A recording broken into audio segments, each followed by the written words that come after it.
have a composition with tremendous burst potential. However, I do have to mention a specific interaction is that the Flame Chompers, once they're set, they can't actually just snipe Tristana out of midair. You are not guaranteed to jump over those Flame Chompers. So if the burst has to come in, it has to be very well choreographed. One of the weirder things about Tristana, especially, is as a champion, even though that rocket jump, it's called a jump, and you see it's a jump, it's coded as like a dash or a drag. So yeah, you hit all those things. That's why you can get the thresh hooks out of midair to just yoink. It does mean that she is a little bit less safe than she appears to be, and that can always be a bit of a risky play here. So starting off, aggressive moves into the jungle to get the wards down by CFO. No surprises there. They know they're a strong team and can throw their weight around. I do feel like a lot is going to be told by what Olio does in this early game. He has been taking more trips up to top lane to help ICU out. This Gnar pick was so highly prioritized. I can't help but think that they've got something there. ICU, obviously a very strong like solo lane carry player, but we've seen him more on the styles of, you know, the Gwen or the Jax or the Jace, and this is going to be a new pick for him on this Gnar. Let's see if he's going to be able to do it. Finds the 1v1, hops out of it immediately, and start down on the bottom side for the Hecarim.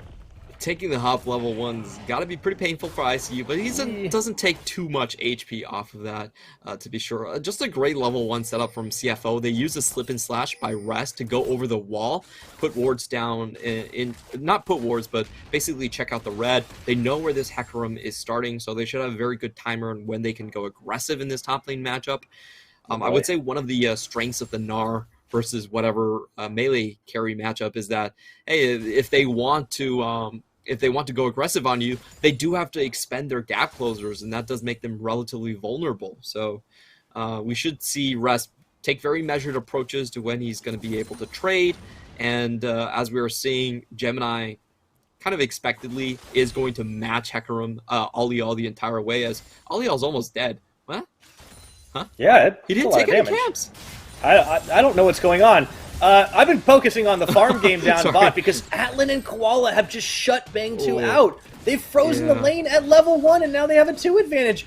This is the worst start. It definitely is, and that's the thing about Tristana. She is very susceptible to bad early starts of laning phases, and when those things do happen, she also can't hold her way very well. So, Tristana is a pick. I like the setup that Bang 2 is running, going for the Hail of Blades, maximum burst damage. I feel like she's a pick where you have to win and you have to keep constant shove with jungle pressure. That's the best way to kind of play this champion. If you don't get that setup, she actually creates a bit of a negative snowball on top of herself. She can be frozen out really easily because whenever she tries to CS, she will push the wave forward. It's definitely a risky pick in that sense, and Atlan and Koala are punishing it to the T right now, denying the farm. They know that Olio isn't going to be able to gank just yet, and he's even further behind. What the heck happened at Blue Pit is what I want to know. Yeah, my guess is as we have a level 3 here. We do have a level 3. Flame Chompers down. Bang 2 can walk away from, but Enhao taking a lot of damage. And really, Atlan and Koala are no worse for wear here, as the CS lead just continues to grow for the Jinx. So what I guess actually happened in this game is that Alial actually failed the SOFM start between Blue and the Gwomp. Like, we have seen a lot of Hecarims try to do that, usually with help, though. Now Koala's going in. Oh, they're going to bait this if they can. Gemini, he's going to land the Sonic Wave, but it's Enhao that absorbs it, so that should be the end of the aggression for now. All the same, yeah, Bang 2 and Enhao have to walk away from this. Yeah, we are just going to see CFO go for a cheeky reset here, give Atlan a little bit more of an item advantage before they come back into the lane. In the meantime, I think very luckily for Alial, his jungle pathing wasn't spotted. So he's down 3 camps, but at least the enemy isn't aware of it. When he transitioned to the top side of the map, I believe the wards have already were already dissipated. So I don't think... let's see this. He must have gone for the SOFM. I think that's the only reason you could fail there. Oh, Leo. He bit off way too much more than he could chew. Oh, the reset. No, pan away. I can't watch. Oh, this is so painful. I can't watch. He's down 3 camps it's already too painful. Oh, First day jungler. First day jungler. This is okay. All right. You know what? I take issue. I take issue. That was gratuitous. Meanwhile, Rest in ICU. That's a bit of a rough trade here for the Gnar. He doesn't quite have the full bar, and instant Ignite flash. goes down. Dodges the hook. Ignite. Oh, he still gets first blooded. Oh, hashtag unlucky. Yeah, that has to feel so bad. He was actually pretty close to winning the trade against Rest, and you have to remember, Rest doesn't have the Ghost here, so it's harder for him to joust correctly against the Gnar. Unfortunately, Koala actually makes the trip as a level 4 Nautilus all the way to top lane. I just don't think ICU saw that one coming. That was kind of unfortunate. He was actually winning from that position, especially with his choice of fleet footwork. Absolutely. Unfortunate for the Hurricane top laner. Also unfortunate for Olio that Koala was there to spot out this Hextech Dragon Tank. Now Mission going to look to try and help flank while Koala looks to close the trap as the rest of the Hurricane Gaming side is taken low. They will get the smite. No, it's stolen by Gemini. And now he's going to take their lives. I don't believe it. Hurricane Gaming are just fizzling out here as the Jinx gets a double, looking for 3. Nowhere for Enhao to go as he dashes back to the tower, flashes away to safety, but CFO get everything. This has to be the most excruciating game that we have seen so far. It's like Hurricane Gaming, they're trying everything, but I feel like they're just not trying things at a reasonable tempo. You can see how much damage Mission just gets to plop down here. The overloads and the spell flux is spreading the damage across the board, and Gemini just walks in and smites away the objective, wins that fight. Look at Bang2 right here. This man is so unlucky. He gets tagged by the Flame Trumper, then the Rune Prison goes off. It was just everything going right for CFO, and unfortunately for Hurricane Gaming, I just feel like they gone on into desperation mode just far too early. It's only 6 minutes. You know, you can play kind of a slow game and hope to come back. I think this might be a standard case of nameplate envy at the moment. They're having a hard time competing with an undefeated team, and they just got a little bit too antsy to make a play. I think Olio is certainly feeling the pressure considering he got set so far behind, but unfortunately it's just making things go from bad to worse. A 2,500 gold lead, Gemini looking to set up a bait down bot, and Anchor goes out, not going to find Enhao as they just look to play it as safe as possible. But I don't know how safe they can really be here. You can see Mission coming in. I think a dive is in the works, Clement. This is what we've been seeing from all our rises, just the 4v2 dive. And look at Olio, he's not even going down the bottom lane. They see him on the mini-map. Olio, where are you going? You have to come here. He's still level 5, man. He needs camps. That's true. Maybe he gets level 6 off the Merc Wolves. Very risky moment for the team right there, but Chacha at least clears his waves and starts moving towards the bottom side. So I guess disaster averted. CFL do call this one off and just head forward towards their blue buff instead. ICU might be getting a visit from the Rise Doctor here as he doesn't have a flash, and Mission is about to get that Rollmore buff. Yeah, not too much longer before that happens. We talked about how this lane certainly seemed close despite the counterpick opportunity, and you talked about how Mission could very well get a lead, and he has been able to do that despite making a couple of trips, kept up on the CS, certainly multitasking quite a bit more than what Chacha has been able to bring. And now Gemini up to the top side, long roam around, should be able to steal away this blue or this red buff as well. And this is the play. It looked like there was a push opportunity down bot here, but Olio was just sitting in a brush because Atlan and Koala weren't at home. Yeah, I don't... Oh, they should have let that land. They 100% really should have let that land. All right, here comes Gemini. Narbar almost complete. There's the hop, the kickback, and the snip snip. Oh, he doesn't even get to go Mega. It's just not fair. It definitely isn't. They saw Hecarim leaving the brush right there, instantly go to the top lane. There's no chance for a counter gank. No summoners blown right there. They have full control of both solo lanes. And this is just the standard CFO play. You win your lane super hard, you win your skirmishes off of those winning lanes, and you just snowball the game. For Hurricane Gaming, I felt like they had a good strategy of trying to get this bot lane in action, but just too many things went wrong. We could see Olio trying to do the lane gank with the Hecarim on level 6. That's exactly what you want to do. You want to get this Hail Blade burst down from Bang2, get in snowballing, but so far it hasn't had success. Let's see if they can chase down Rest. Olio takes one look at the level difference. I think he decides to back away from that and Rest has been having a pretty nice laning experience up in the top side. One thing we didn't talk about, but he's also gone for the same sustainable rune and summoner spell choices that we saw in the previous game with that Grasp of the Undying. Seems to be the new hotness, at least so far, to try and survive out some of these trades. And he hasn't really had too much trouble against the likes of ICU, although not for lack of trying. Close calls across the board. Olio, oh boy, at this rate, oh man, Cha-Cha wanted the blue buff handoff, and it gets totally intercepted. CFO, this is, like, I want to report them for cyberbullying, Clement. This is not okay. Yeah, that pony deserves a green pasture, somewhere to farm, somewhere to walk. Like, he's just getting huddled in underneath his own towers at this point, and I have to question Aliel's build at this point. He's so far behind, but he's still going to go for a damage-oriented build on the Divine Sunderer. This is, I don't see how this works out. Like, he's just not going to survive in close proximity against CFO members, so the Divine Sunderer, to me, feels very optimistic. They still feeling the comeback at some point, but man, they're going to have a mountain to climb to do it. And 11-15, there's the Gore Drinker built by Gemini in this game. Rest is going to have a big wave of minions to crash into him, and you know, you just have a hard time seeing where there's an advantage or where there could be an advantage for Hurricane on the map. CFO have been able to read just about every one of these plays, and in the few places they haven't, they've kind of gotten lucky on the timing, and there's going to be a dragon up and available. They've already got the first Hex Tech. This mountain should be pretty free as Gemini is able to pop over the wall. They spot it, but here's the thing. You can't really do anything about it. Yeah, I feel like for Hurricane Gaming, their only source of kill potential in lane is still going to be the bottom side. So the critical thing here is to watch if CFO are going to be able to drop wards into either the jungle or the lane. I think if they have deep wards in the lane, then Hecarim really isn't going to do much, and it looks like Bantu is just giving up the laning phase completely. He can't even go towards his bottom side at this point. So opting out for the mid instead, yeah.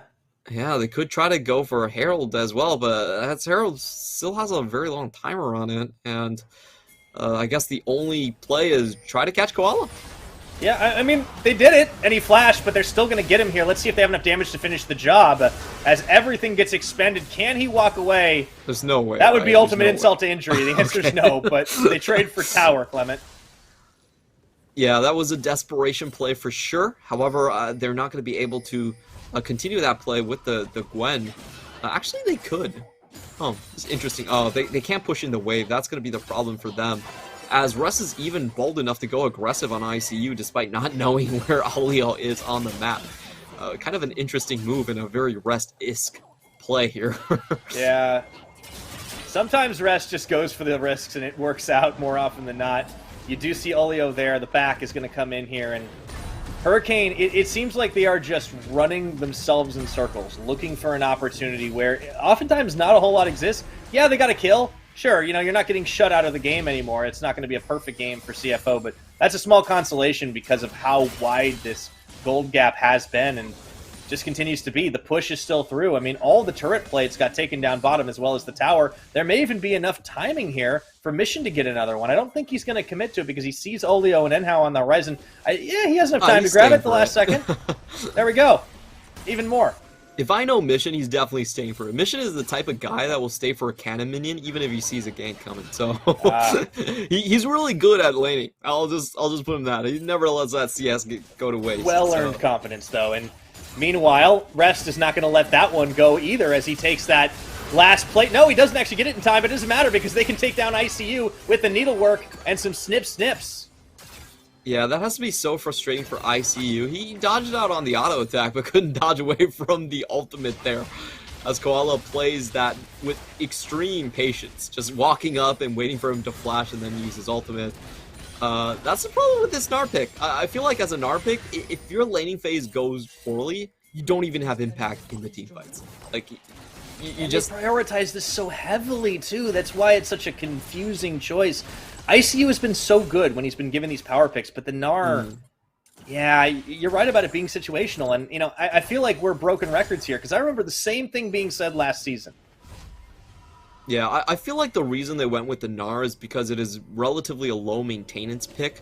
You can just play away from the Gnar and just try to snowball the bottom lane, which I think was the strategy the entire way from Hurricane Gaming. Unfortunately, I feel like CFO really read that strategy and counteracted so well to it. So a couple of things going over what CFO did correctly, I think, to break apart Hurricane's strategy is first they did the level 1 invade, very deep invade, made sure the Hurricane didn't have an easy jungle path from top to bottom into gank.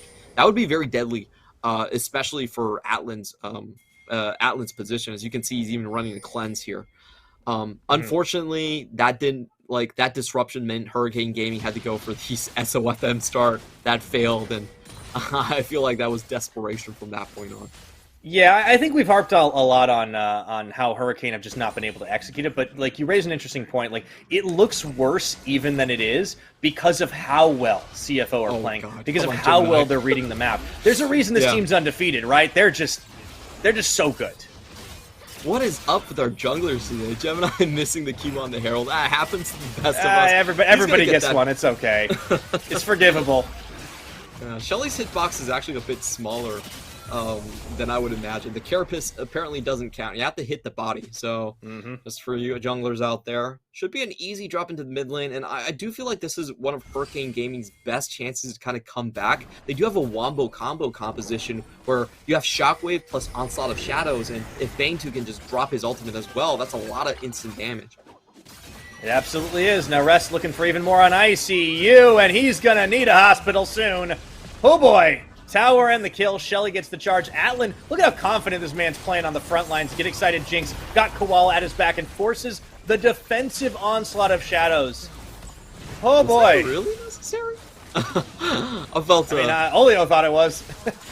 Yeah, that felt a little bit panicky to me. He's still, like, when you're unstoppable, you can really hold on to those abilities a lot longer than you're supposed to. It does look like Oliel is just trying to play as safe as possible, but that just means that there is no counter engage potential from Hurricane Gaming. They don't have their main combo piece to execute this, and I don't think Gnar can even get Rage at this point. Like, we're not even going to see Mega Gnars into these team fights. He has difficulty walking up to these waves at this point. Yeah, it would have to have perfect timing, and wouldn't you know it too, with all the kills going on, and on the CFO side especially, it's been a lot more focused on these individual outplays, as ICU could be in trouble again. Mission around the side here is Gemini. Oh, it's just not fair. This Gnar is just absolutely getting bullied, and Atlan wanted to snipe that, but they denied him. Mission takes his due. I feel like it's a tradition on CFO right now to deny Atlan his skill shots. Like, we have seen Atlan try to land Moonlight Vigils, and the front line from CFO is just like, no, we're just taking these kills. Wow. And that's why I was like, why Divine Sunder? Like, you're so far behind at this point. It's just, it just feels like you're not going to survive. That was less than 3 seconds of trading, and that was a good wave clear. Yeah, unfortunately, unfortunately for Cha-Cha, Atlan actually didn't even need to use any summoners to escape from the shockwave. It's just, they're playing to the edge really well, but at the same time, they're also so far ahead, they can afford to be a little bit more cavalier about things. I don't even know if, at this rate, Infernal Soul is going to be the be-all, end-all, but if CFO get it, I mean, that's going to be lights out for any potential 5v5 if it isn't already. Yeah, I feel like we're quickly running out of, win conditions for Hurricane Gaming, and we're just kind of wondering, when will this last? I think in summer, maybe, because there has been word that it's possible that we're opening up, like, border controls, that maybe we're going to finally see Hurricane Gaming get together, and Atlan could be the target. Oh, and he claims his runs away, flashes everything. He's still gonna get out. I don't believe it. Mega Death Rocket coming in, and Bang2 is deleted for the reset. Koala tanks it up. This is how far apart the gold game is, as Atlan spends everything to escape and turns up with, well, I was gonna say 2 kills, but he's actually looking for another one as he takes the last second Realm Warp, and Olio has got nowhere to go. Atlan will finally claim his second. Oh boy, again. That was absolutely ludicrous. How did he manage to survive that? Leona even flashed for that kill, but they still weren't able to lock him down. I'm just at a complete loss for words right here. Just CFO, they're just getting away with murder on every single play. So far ahead, that'll do it. And yeah, it looks like we are going to get a 20-minute game here. as ICU can do nothing but slap the emotes up in the air. Well, maybe not. CFO are going to play this a little more clinically. They will back off. I feel like ICU is slowly descending into madness. Like every game at the end here, we see him emote spamming. I feel like he's trying to communicate with the audience about something. It's really just kind of funny. Let's watch this again. How Alan survives. So they actually land the first ultimate completely okay. Enhao doesn't flash in to chase up though. That was definitely felt like the team was just on two different pages. We saw Tristana flashing in to try and finish off the kill, but Leona not going forward to put in the extra crowd control here. So Jinx just ends up walking away, and the AD carry just dies. Yeah, foregone conclusion. We don't know how this one began, but I think we know how it's going to end, Clement. Rest chasing down Olio now. He's got 4 legs. He does get away, but immediately the panic teleport back into the base ICU. He's like, well, we're going to lose if I don't do this. And, he might be right if they were a little bit faster on the draw. CFO are just kind of taking a leisurely stroll through this jungle. It's Baron time. I'm just imagining, like, what happens afterwards in the Hurricane Gaming, like, discussion. Like, Olio probably just tells him, I got that 1 kill. I'm good. Or something like that. It's just... I don't know how you kind of review a game like this one, because it was just... So much of it stemmed off of just critical mistakes from so early on in the game. So, like, I honestly feel like this game was over at 5 minutes. Just like the first Drake. Against a lot of teams, that's not always the case, right? There is always comeback mechanics. It feels a little bad sometimes. But it's just, you can't do this against CFO. You can't do this against the top half of the league, really. I mean, that is the difference. We do have such a big skill gap, I feel, against the top and the bottom. And Hurricane, they just have so many answers to try and find, and I don't think they're really going to get much out of the footage here. You're right. It just... Yep, shouldn't have done that at level 1. All right, no SOFM starts, and now CFO are looking to close the trap. Onto the roots, Enhao. Tower taken. You can see the damage that Atlan's dishing. It's massive. Rocket comes through, and he will claim the kill again. Meanwhile, Rest is going to lead the rest of the super minions in the mid, and this has got to be lights out as they get another hook onto ICU. Meganar does come up, but it just doesn't matter as Bang 2 limps back to the fountain. He can't get away. Atlan's running wild. 17 kills to 1. 23, 22 and a half minutes, and a full-on fountain dive. It's some fun League of Legends as the Jinx pads some stats. They don't even die? And it's GG. Oh, boy. I feel like the best way to